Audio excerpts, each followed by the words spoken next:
同心来祷告。爱我们的父神，我们感谢你，因为你说我们寻求就寻见，当我们亲近你的时候，主你就必亲近我们，这是何等大的恩典！主，我们要为此献上感恩。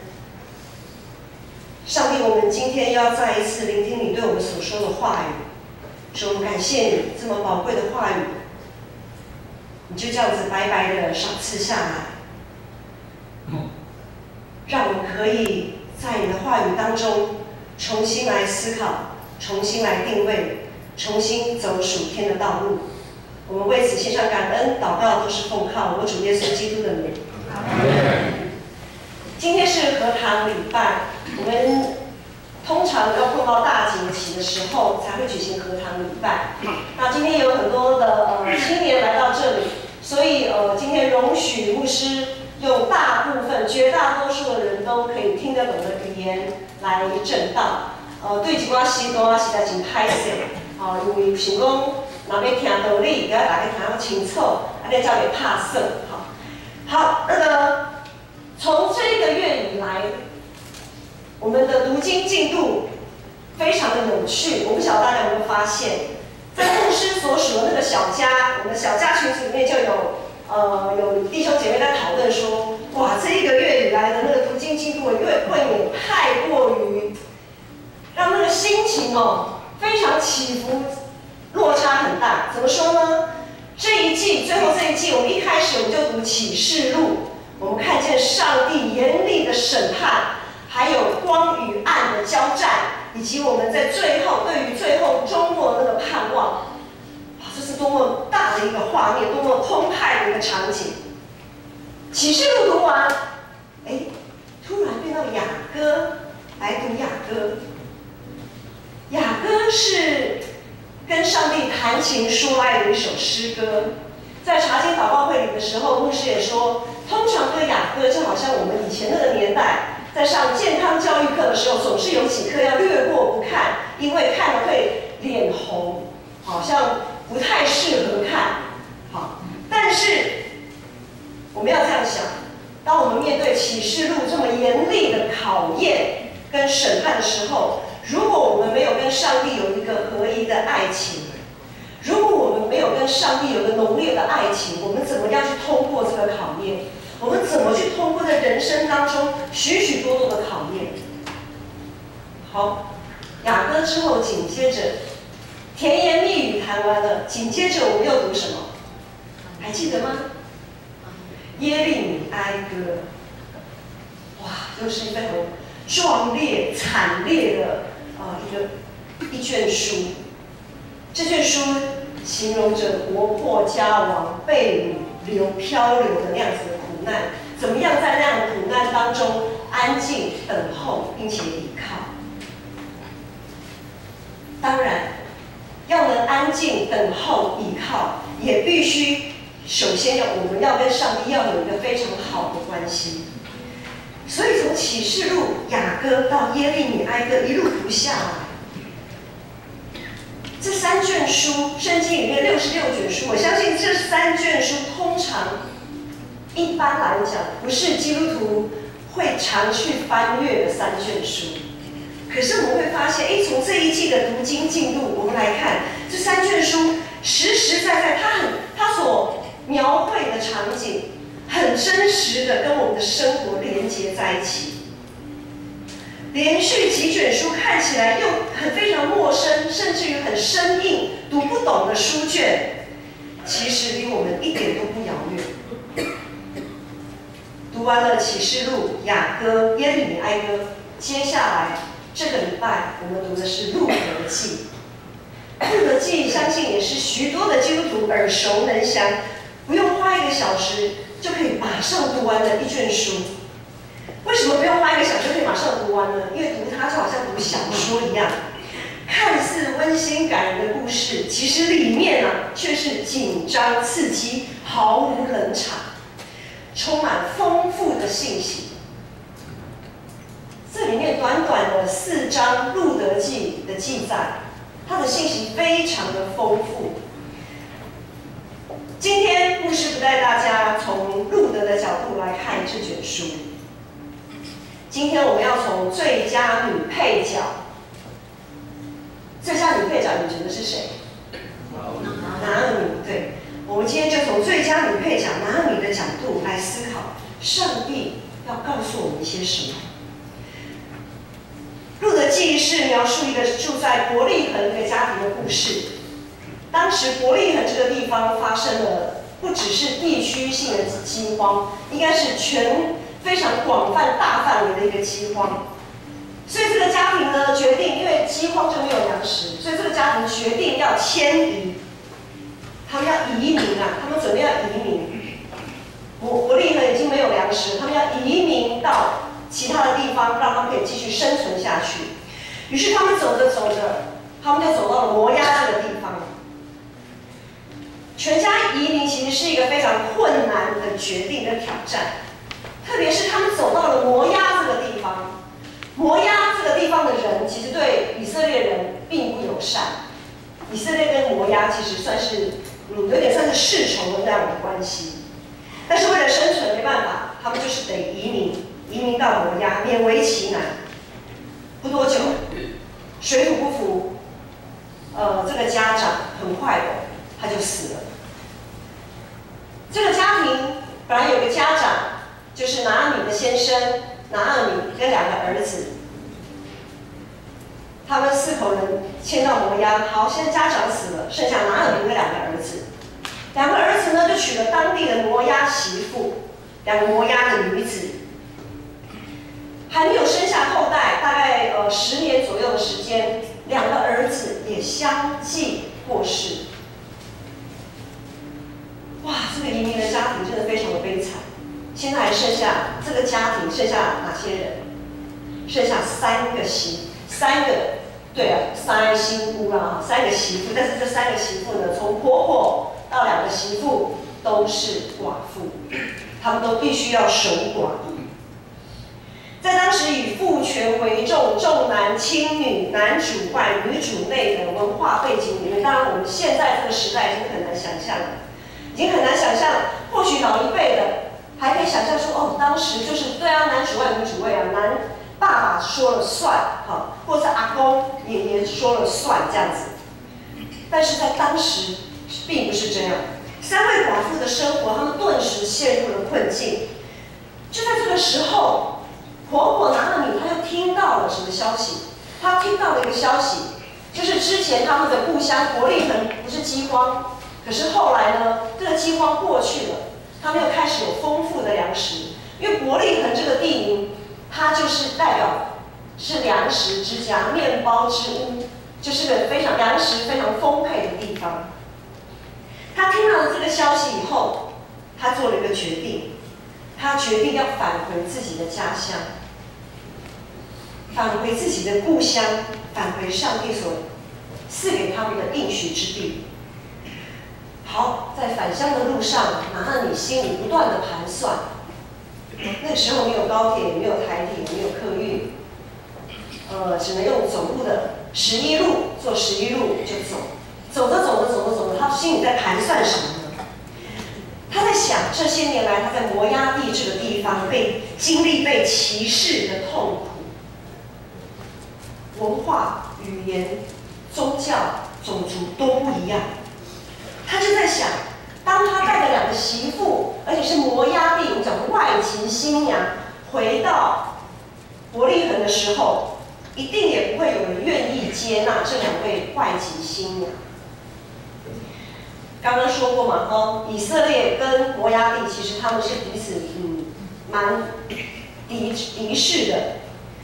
那么他就想啊，2位年纪轻轻的媳妇，这么年轻就守寡，如果他们还要有未来，在当时的风俗，他们就得回到自己的娘家，才有改嫁的机会，改嫁才会有未来，才会有盼望。这是拿俄米的想法。这位婆婆拿俄米，她非常的将心比心啊，所以在回来的路上，她就想着，于是呢，她就催促这2个媳妇：你们回自己的娘家去吧，不要再跟我回去了，不要跟我回伯利恒。我们知道，其中一位媳妇，她就听了婆婆的劝告，跟拿俄米辞别。返回自己的娘家。但是另外一位媳妇路德，她不听劝，她否决了婆婆的提议，她坚定的就是要跟着拿俄米到最后。路德对拿俄米说什么呢？她的告白相当的感人肺腑。路德对她的婆婆拿俄米说：“你死在哪里，我也死在哪里，只有死能使你与我分离。”咱大家大家，我唔知你的媳妇安尼对你讲，大家，你到倒位，我就要带你去倒位啦吼。你死伫倒位，我就要带你死伫遐。只有死吼，才会当甲阮两个拆离啦。哇，这实在是足感情的，哦，目屎一定会滴落来呢。真的非常的感动的，这媳妇还不是女儿哎，女儿搞不好还没这么爱对咯吼。做起这个幸福，那也叫爱对咯。路德为什么要紧紧黏着拿俄米？是因为拿俄米这个婆婆平日待她不薄，所以她要用一生来回应、来回报吗？还是因为路德她其实也没有娘家可以回了？或许她的娘家也很苦，又或者是她本身就是一个很认命的人。嫁鸡随鸡，嫁狗随狗，啊，碰到这样的事情，认了，我认了。嫁出去的女儿怎样？泼出去的水嘛。好，若以我们现在来讲，可能就是这样。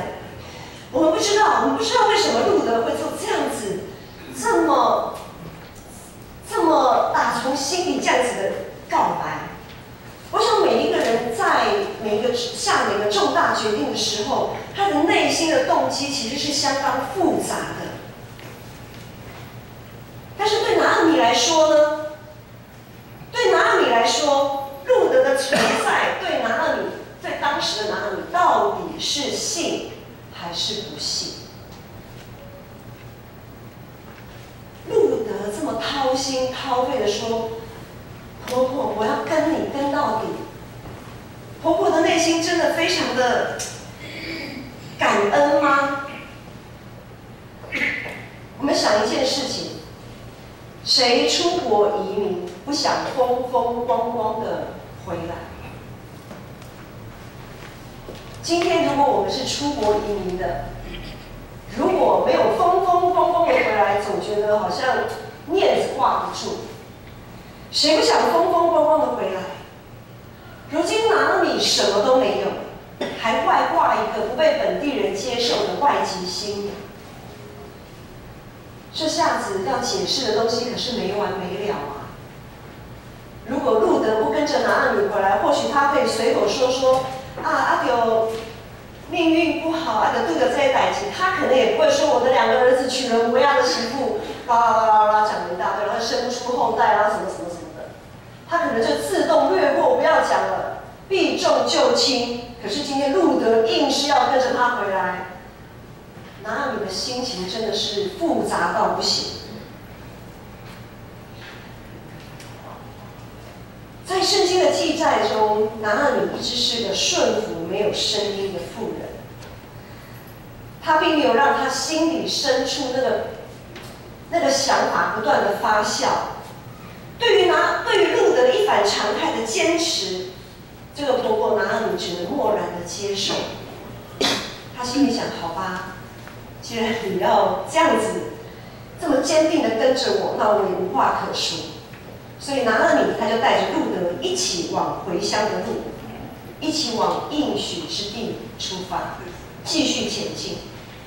所以第19节的经文说：“于是2人同行，来到伯利恒，合成的人就都惊讶。”和合本的翻译是惊讶，和合本修订版的翻译是全城都因他们骚动起来。惊讶，不论是惊讶还是骚动起来，在原文的解释是，他们一到了伯利恒，就是只要是认出他们的、看见他们的，都怎样？欢欣雀跃，是欢欣雀跃。故乡就是故乡，虽然一晃眼10几年过去，眼尖的人马上就认出他是拿俄米。总是会有人记得他，总是没有人把他忘记。拿俄米不知道有多久没有听见那么亲切的呼唤，他内心的激动由此可知。听到一声声的招呼，熟悉的招呼啊，拿俄米啊，拿俄米啊，就像可能有人会叫你的小名，猫咪郎，猫咪郎。哦，讲过我刚看到你啊，你来哦，我赶快，而且安诺不安诺，那一声声的招呼，如此的让他觉得安慰。在摩押地，她失去了她的丈夫，失去了她2个孩子，没有人为她举哀，没有人可以用上帝的话来安慰她。她如今在心里面一想到自己这过去10几年来的遭遇，摆在拿俄米心中的那个痛苦一下子就爆发了。20节、21节，拿俄米对他们说：“不要再叫我拿俄米。”因为拿俄米这个名字就是甜的意思。他说：“不要叫我拿俄米，要叫我马拉。马拉就是苦的意思。”他的意思说：“我不再是那个生命非常甜美的人，我是一个非常苦命的人。你们不要再叫我是甜的，我实在是苦到不行。因为全能者使我受了大苦。”我满满的出去，耶和华却使我空空的回来。耶和华降祸于我，全能者使我受苦。既然是这样，你们为何还要叫我拿俄米呢？拿俄米心里真是苦啊！想当初离开故乡的日子，虽然因为碰到饥荒，日子不怎么好过，但是毕竟一家人总是在一起的。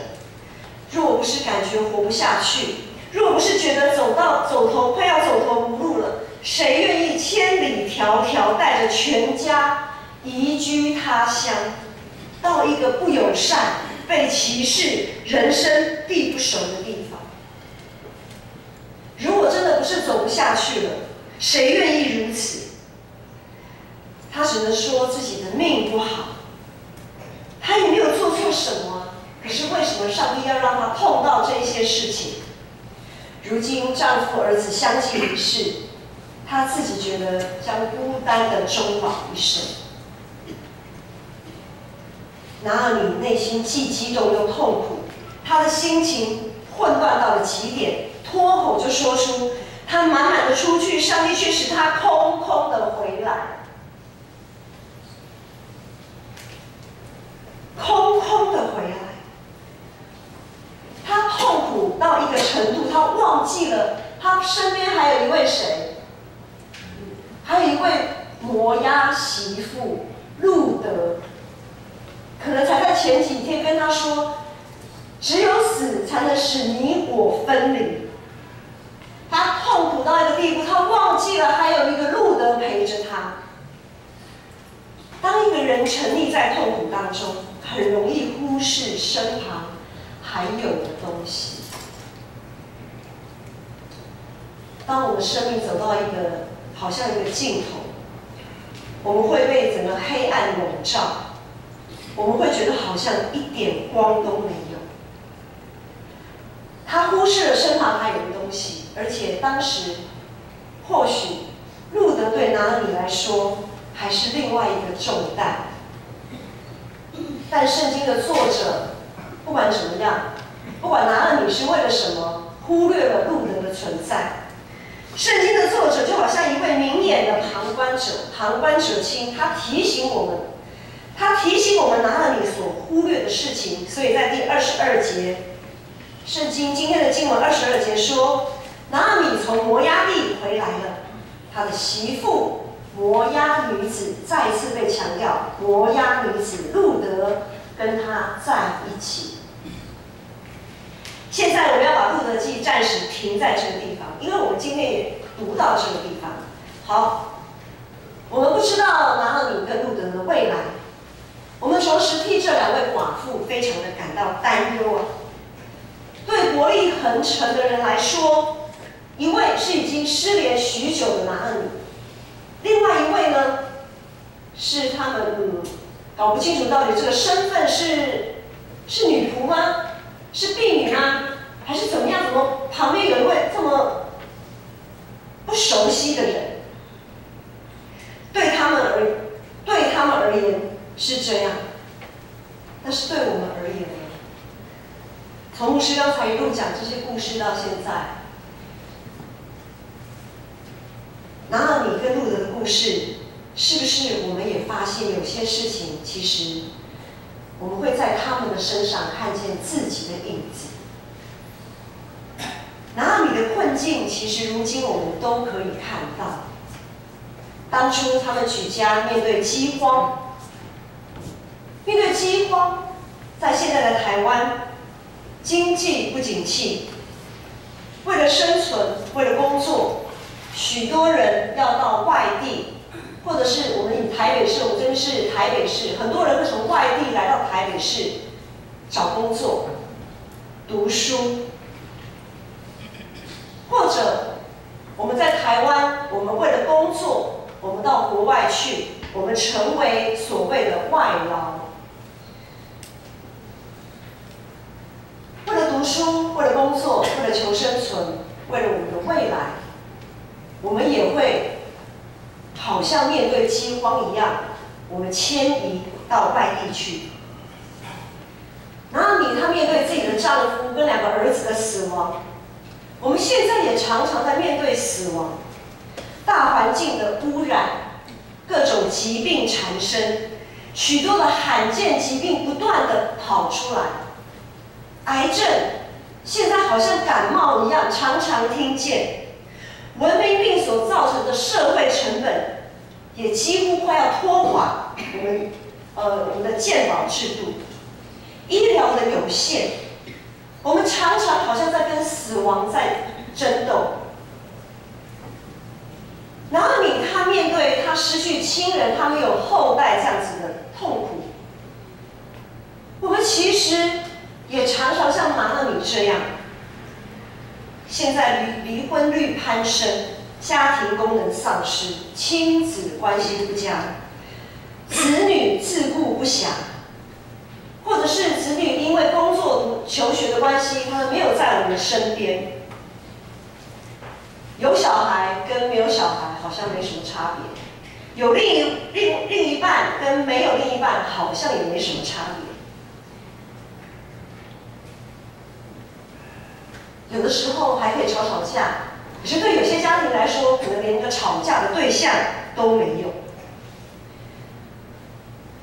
然后你寡妇的身份，很多时候其实我们也像个寡妇。我们现在有许多个人性跟群体性的灾难接二连三的发生，不只是天灾人祸，现在还有许多网络的假消息，搞得大家人心惶惶，不晓得该相信什么。对未来，许多人对未来失去了信心跟盼望，许多人在信仰上就像寡妇一样无依无靠。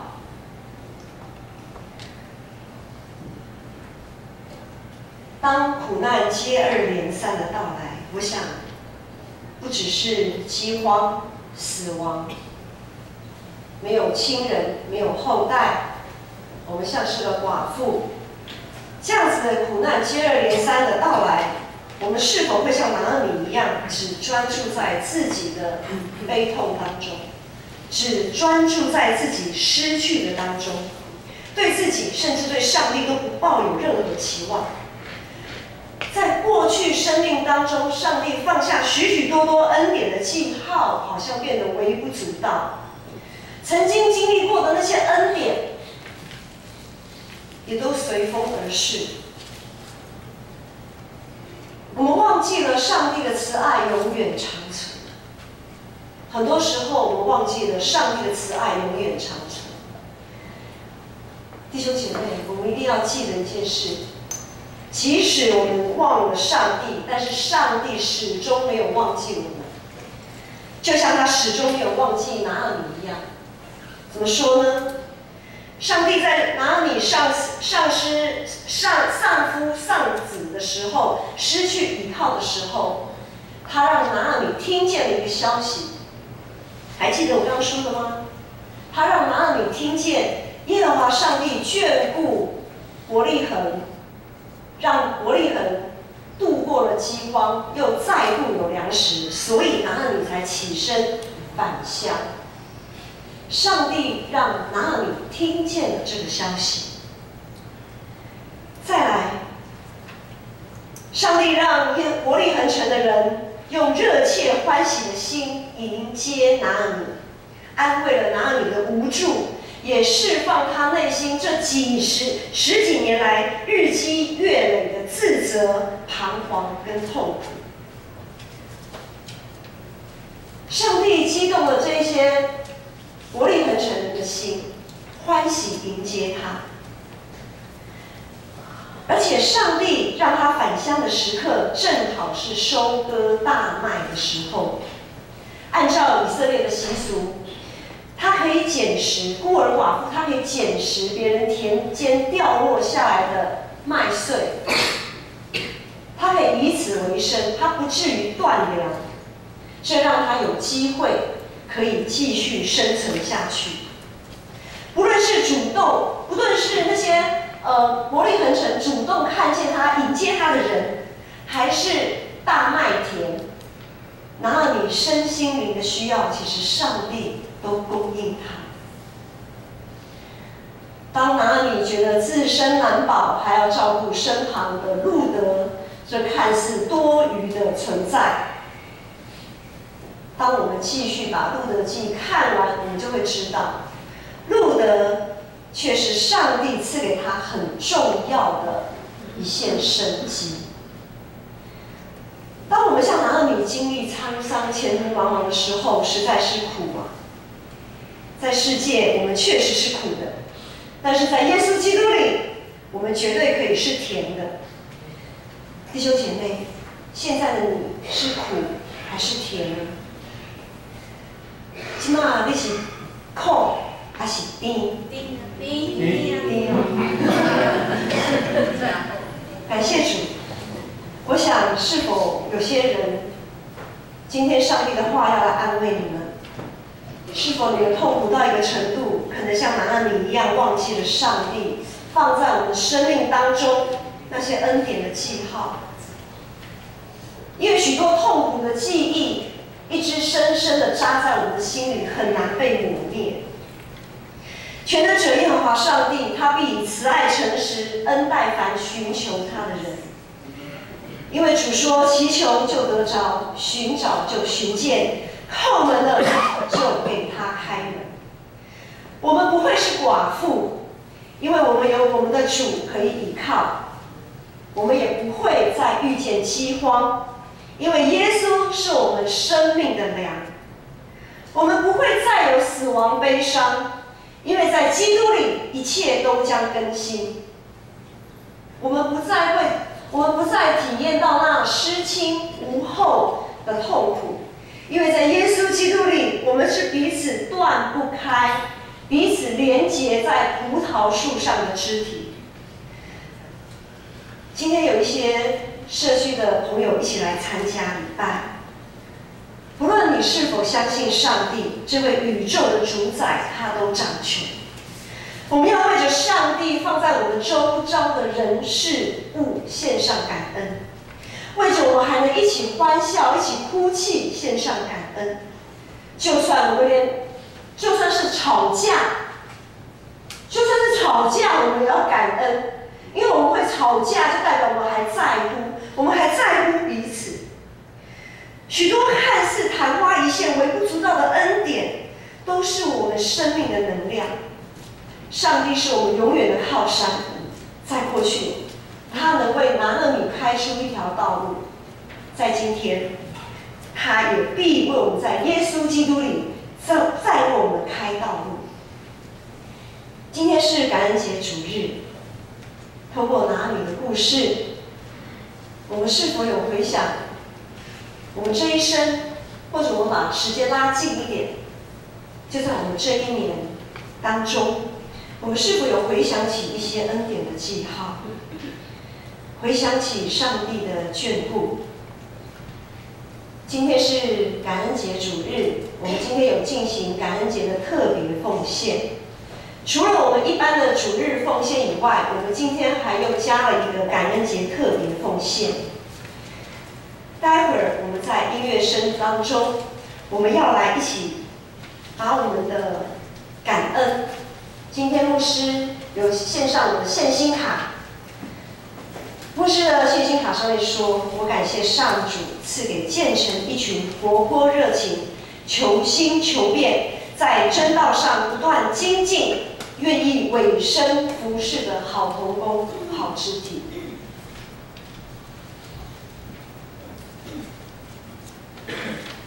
当牧师在书写的时候，心里都是你们的影子，觉得非常的温暖。这一年来，大家辛苦了，教会非常多的事工，看见许多弟兄姐妹尽心尽力、尽意尽性爱主我们的上帝。牧师真的很感动。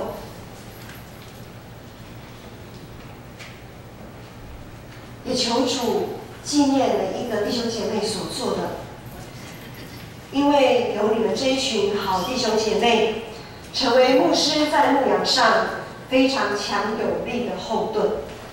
我要把这张献心卡，因着你们的努力，也催逼着牧师，相信传道也是一样，包括我们牧家也是一样，会更用心用力的向前迈进。今天早上我叔妈来说啊，我不要下，我讲那也不要下，你要下感谢主啊，和你搞做是搞主家，哦，都搞跳舞，因为他要参加妇女团契在圣诞节要表演的活动，讲吼你做搞的，吼感谢上帝，和你健康，吼勇行安尼。非常的感恩，所以接下来，牧师带头，请大家像去年一样，我们慢慢的，无论2楼、3楼，我们慢慢的用祷告的心，感恩的心，亲自将你的现金、献心卡带到台前。我们特别在楼梯的下面有预备了一个位置，是专门给行动不方便、时段拜托恁旁边叫咱楼梯下底后设立一个位置，互你会当将你的奉献放伫遐，唔旁边叫爬楼梯起来。可以爬楼梯的，我们就从一样，我们都不论是要上楼梯还是不上楼梯，我们从右边上来，从左边回位置上，我们慢慢的移动，用一个安静、祷告、感恩的心，我们用心灵诚实来感恩。要记得，寡妇的2个小钱，也是上帝非常悦纳的。奉献不在于多少，而是在于我们对上帝这个感恩的心。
大家用感恩、用祈祷的心，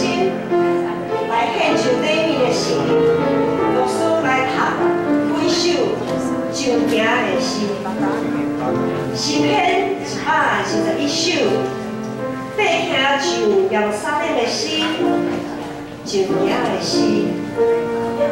我要夜目断山，我的网站对倒位来？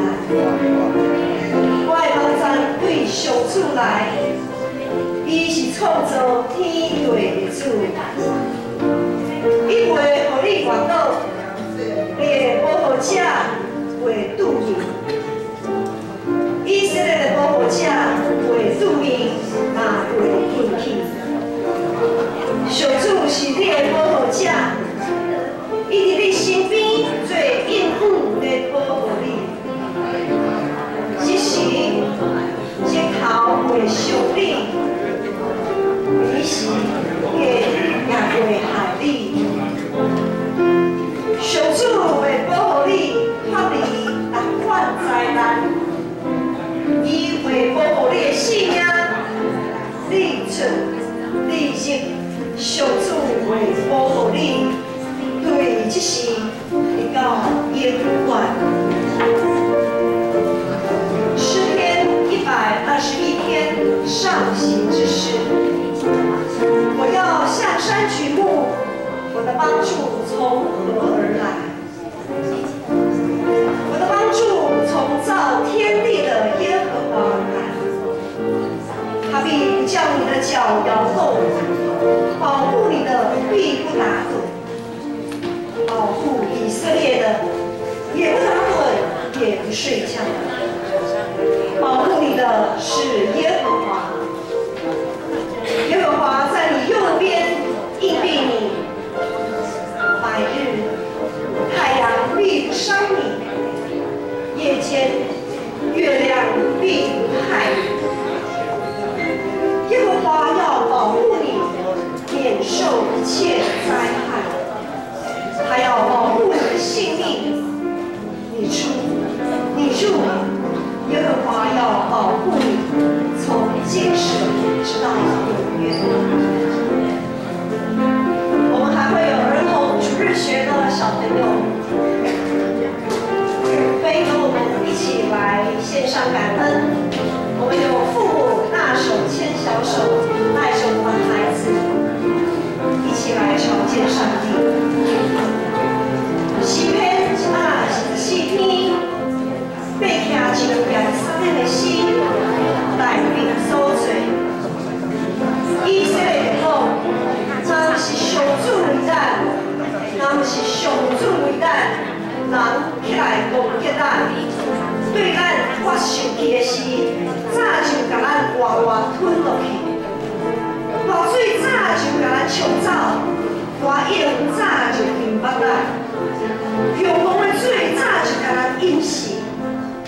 咱要称赞上主，因为伊有将咱交互对立拆食落肉，咱的性命亲像鸟仔。 脱离定照人的路网，路网看离，咱得着逃脱。咱得着帮咱是靠上主的名，伊是天地的创造主。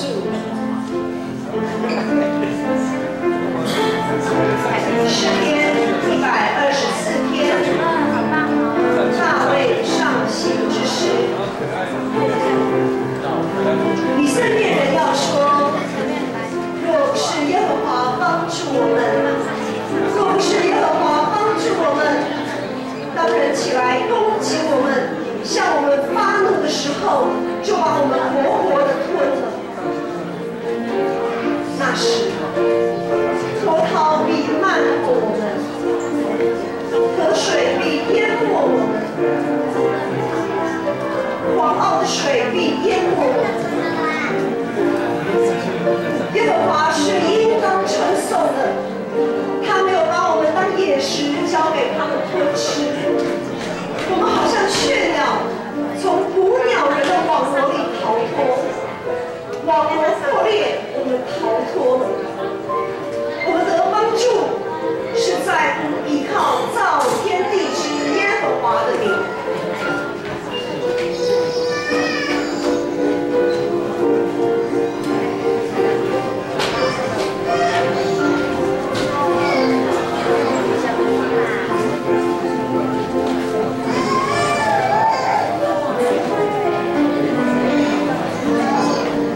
咱亲像在做梦，迄时咱的嘴哈哈笑，大声欢呼，会无人讲，上主为着因做大代志，上主实在有为咱做大代志，咱非常欢喜。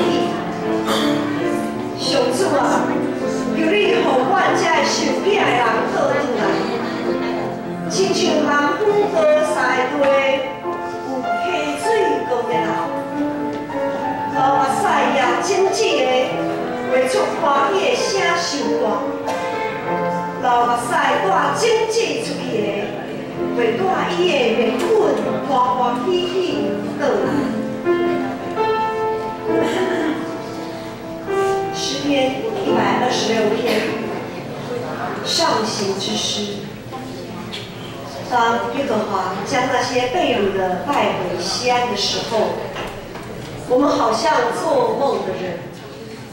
我们满口喜笑、满舌欢呼的时候，外邦人就有人说：耶和华为他们行了大事。耶和华果然为我们行了大事，我们就欢喜。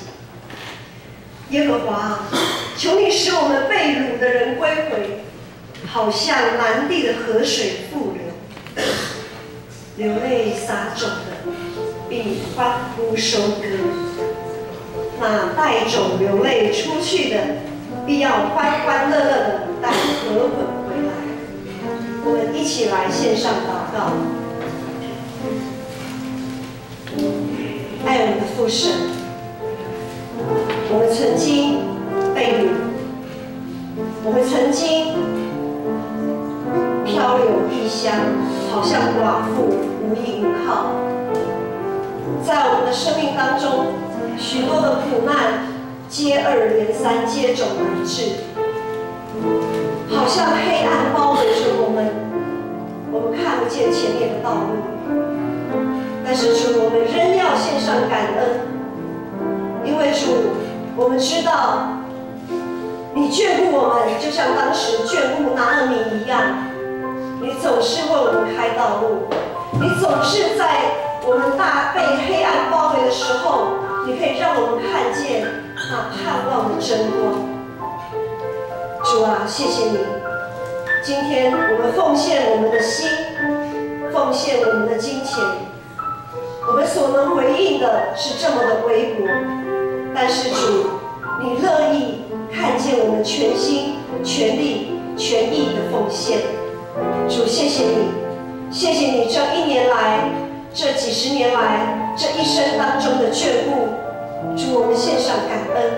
我们为着教会、为着社会、为着国家、为着世界，我们常常把我们所寄望的放在我们祷告里。 主，我们谢谢你，你都垂听，你垂听我们卑微的祷告。主，感谢你，我们的祷告都是奉靠我主耶稣基督的圣名。阿门。